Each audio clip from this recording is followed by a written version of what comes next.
Magandang umaga po sa inyong lahat. Today is Saturday. So, let's start our day with a morning devotion po. So, i-ready po natin ang ating mga Bibles and ihanda po natin ang sarili at ang puso po natin para sa umagang ito. So, yun.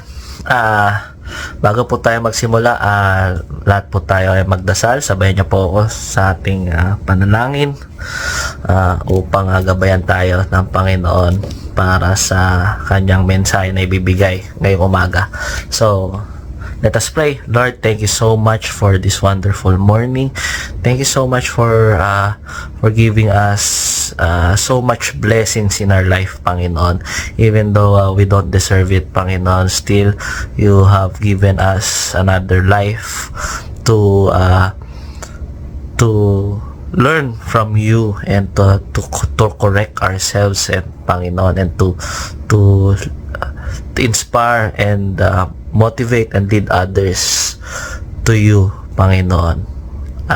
Lord, gabayan niyo po kami ng inyong banal na espiritu. Bigyan niyo po kami ng wisdom at knowledge upang lalo po namin maintindihan at may sa puso ang aming marinig na mensahe na galing sa inyo, Panginoon. Maraming salamat. In Jesus' name I pray. Amen. So, ang Bible reading natin for today is Acts chapter 21 verses 18 to 36. Buksan po natin mga Bibles at sabayin niyo po ako sa pagbasa. So sabi dito, the next day, Paul and the rest of us went to see James, and all the elders were present. Paul greeted them, reported in detail what God had done among the Gentiles through his ministry. When they heard this, they praised God, and then they said to Paul, "You see, brother, how many thousands of Jews have believed, and all of them are zealous for the law. They have been informed that you teach all the Jews who live among the Gentiles to turn away from Moses, telling them not to circumcise their children or live according to our customs. What shall we do? They will certainly hear that you have come, so do what we tell you. There are 4 men with us who have made a vow. Take these men and join in their purification rites and pay their expenses so that they can have their heads shaved. Then everyone will know there is no truth in these reports about you, but what you yourself are living in obedience to the law. As for the Gentile believers, we have written to them our decision that they should abstain from food sacrificed to idols, from blood, from the meat of strangled animals, and from sexual immorality. So the next day, Paul took the men and purified himself along with them. Then he went to the temple to give notice of the date when the days of purification would end and the offering would be made for each of them. When the 7 days were nearly over, some Jews from the province of Asia saw Paul at the temple. They stirred up the whole crowd and seized him, shouting, "Fellow Israelites, help us. This is the man who teaches everyone everywhere against our people and our law, and this place, and besides, he has brought Greeks into the temple and defiled this holy place." They had previously seen Trophimus, the Ephesian, in the city with Paul, and assumed what Paul had brought him into the temple.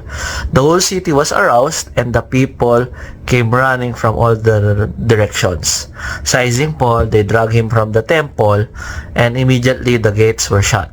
While they were trying to kill him, news reached the commander of the Roman troops that the whole city of Jerusalem was in an uproar. He at once took some officers and soldiers and ran down to the crowd. And when the rioters saw the commander and his soldiers, they stopped beating Paul. The commander came up and arrested him and ordered him to be bound with 2 chains. Then he asked who he was and what he had done. Some in the crowd shouted,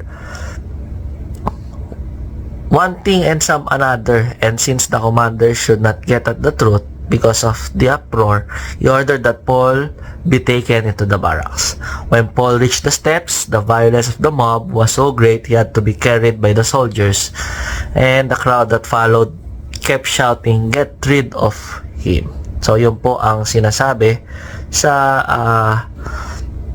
Acts chapter 1, Acts chapter 21 verses 18 to 36. So basically ang sinasabi dito is that yung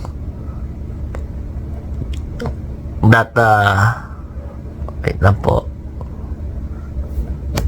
sa story ni Paul is that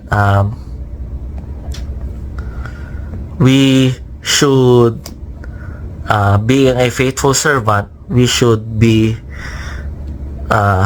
do what at what cost. So yung sinabi, we should be faithful even when it costs. So yun po yung sinasabi sa Acts chapter 21 verses 18 to 36. So once again, magandang umaga po sa ating lahat. And for our passage is that sa buhay natin mayroon time sa buhay natin that if we believe, if we follow God, yung life natin ay magiging madali. And we expect that maraming open doors na pwede tayong pasukan, marami tayong daanan na very smooth sa buhay natin, at the same time merong mga favorable circumstances na pwedeng matanggap natin if if we follow God, our life should become easier. Pero this story shows us different, and it is very different in reality, di ba? Lagi natin sinasabi na naging Christian tayo, nakilala natin si Lord sa buhay natin, tinanggap natin si Lord, ay mas lalong gumulo ang buhay natin at mas lalong naging mahirap. So yun, sometimes yung pag-obey natin sa Panginoon ay dinadala tayo sa mahirap na sitwasyon, ba? So and at the same time, if we do what is right, or sometimes doing the right thing, ay nagkakaroon tayo ng misunderstanding. And at the same time, sinabi ko kanina that when we became faithful, or yung faithfulness natin sa Panginoon, it comes with a cost. So in Acts chapter 21, Paul arrives in Jerusalem after years of missionary work, and he is exactly where God wants him to be. Yet instead of receiving yung warm welcome, or sa sinasabi natin sa hero's welcome, ay kabaliktaran ang natanggap niya. Merong mga false accusations sa kanya, may mga galit na crowd, may galit na tao, at the same time ay may imprisonment. So what can we learn from this passage? So unang-una is that a faithful servant gives God the glory. So dito tayo nahirapan as a person, because as a person ay may mga pride tayo, may mga ego tayo, bihira lang yung bihira lang yung humble, yung may humility, and matututunan natin dito kung ano yung ginawa, kung ano yung experience ni Paul at kung ano ang ginawa niya. So, di ba, when Paul met with James and the elders, he shared everything kung ano yung ginawa ng Panginoon among the Gentiles. So notice that yung pag-share niya is not about himself, 'di ba? Instead, Paul focused on what God had done. So as a result,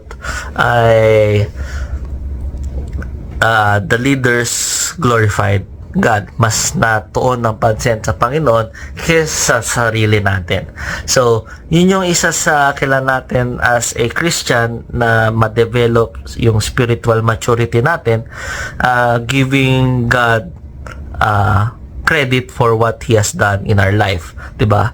God blesses us, God promotes us, God answers our prayers, and God uses us in ministry, sa worship team, sa tech team, and everything, sa ushering, sa kids ministry, and our response should always be to God be the glory, always. So the goal of our testimony is not to make ourselves look great, but to make God look great. So we should be humble, we should have this humility in our character, or we should practice humility so that yung testimony natin ay hindi magsasound na we brag ourselves, kundi yung testimony ay mag-highlight kung gaano kabuti ang Panginoon at kung gaano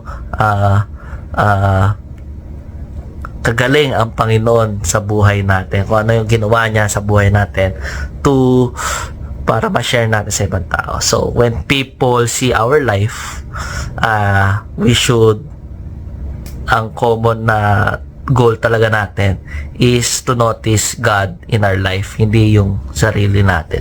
So pangalawa is that a faithful servant chooses unity over personal rights. So di ba, pagkadating niya doon, there are false accusations, yung mga rumors that Paul was teaching Jews to abandon the law of Moses, and syempre, it is a false accusation, so it is not true, and Paul also could have demanded his rights. Pwede niya sabihin na hindi totoo yan, that's not fair, yung mga tao na ay nagsisinungaling lang, so I don't have to prove anything, pero he willingly participated in a purification ceremony para to promote peace and unity among believers. So tinuturo ni Paul sa atin through this passage natin that not every battle is worth fighting. Di ba? So parang iba sa naririnig natin na quote, di ba? Every battle is worth fighting. Pero teaches that not every battle is worth fighting. Sometimes humility accomplishes more than winning an argument. So, di ba, nakikita natin ang daming road rage, ang daming pagtatalo, and Paul teaches us that not every battle is worth fighting. Sometimes, dapat mangingibabaw sa atin yung humility because it accomplish more than winning the argument. So, yun nga, kaya sabi ko, people are built to prove that they are right. Di ba? Maraming conflicts yan, hindi lang sa labas, kundi meron din sa family, meron din sa church, meron din sa relationship, friendships, di ba? And there are times when wisdom says that even though I am right, I will choose peace. That doesn't mean compromising the truth. It means valuing unity whenever possible. So we should ask ourselves that, are we seeking peace, or are we simply trying to win po? So at the same time, for the third is that a faithful servant trust God during unfair circumstances. So narinig natin yung word unfair. So because despite the effort of Paul, some Jews stirred up the crowd. So they falsely accused him, naging violente sila, and at the same time, Paul was dragged out of temple, and people were shouting death dun sa kay Paul. And imagine how painful it was, di ba? Kasi Paul was doing missionary works or sacrifice years of life for the kingdom of the Lord. Yet nung pagbalik niya, ay pagpunta niya dun sa lugar na yon, ay he was treated like a criminal. Pero during that moment, God still did not abandon him. So at the right moment ay, di ba, nagkaroon ng intervention yun sa mga Roman soldiers and nirescue siya. And what it looks like a defeat, ay yung pala ay it was actually a divine protection. So if we apply it in ourselves, di ba, there are sometimes lagi natin sasabi, life feels unfair. Life is unfair, 'di ba? At the same time, as a Christian, we serve faithfully, but feeling natin na overlook tayo ng Panginoon. And sometimes we tell the truth, pero nami-misunderstood tayo. And ito pa yung common ngayon, 'di ba? We help others, pero nakaka-receive pa rin tayo ng criticism, 'di ba? So in those moments, we should remember etong passage natin, si Paul. We should remember Paul that God is still with you. God is still working even yung circumstances natin is unfair, or when our circumstances looks like it is against us. So God's purposes are not cancelled by people's oppositions. And yun. So as we reflect in our life, ito ang questions dapat natin nire-reflect, that can I trust God even when I don't understand what He is doing? So we should always remember that, di ba, sa mga daily devotions natin. Minsan may gantong mga tinuturo sa atin sa mga Bible reading, Bible passage. So it is a constant reminder to us that we should trust God even when we don't understand what He is doing. So the success of our Christian life is not measured by comfort, is not measured by popularity or madaling circumstances, and the success is measured by being faithful. So sa story natin, Paul was faithful when people cheered for him. Paul was faithful when people accused him. Paul was faithful when his life is easy. When his life was easy. Paul was faithful when life hits him hard. And that is what God desires from us. So in our daily life, we should always give God the glory. We should always pursue unity, and we should always trust God in difficult circumstances. So, like Paul, may we remain faithful wherever God leads us and whatever it may cost. So, let us pray po. Yes, Father, thank you for the example of Paul. Thank you for this passage, Panginoon, because you teach us to be to remain faithful, even to remain faithful when our life is easy, to become faithful, to remain faithful when life is unfair to us, Panginoon. Lord, help us to seek your glory always. Teach us to be humbled, and help us to have this humility in our hearts, Panginoon, so that we can our life testimony sa ibang tao ay ikaw ang makikita nila kung gaano ka kabuti, kung gaano kaganda ang pinagagawa mo sa buhay namin, ay ikaw ang mapapansin, Panginoon. At sa lahat ng ginagawa namin, sa malaking bagay at malit na bagay, we will always say, to God be the glory. Thank you so much for everything. Use our life, use everything so that we can lead others back to you, Panginoon. Maraming salamat. In Jesus' name, pray. Amen.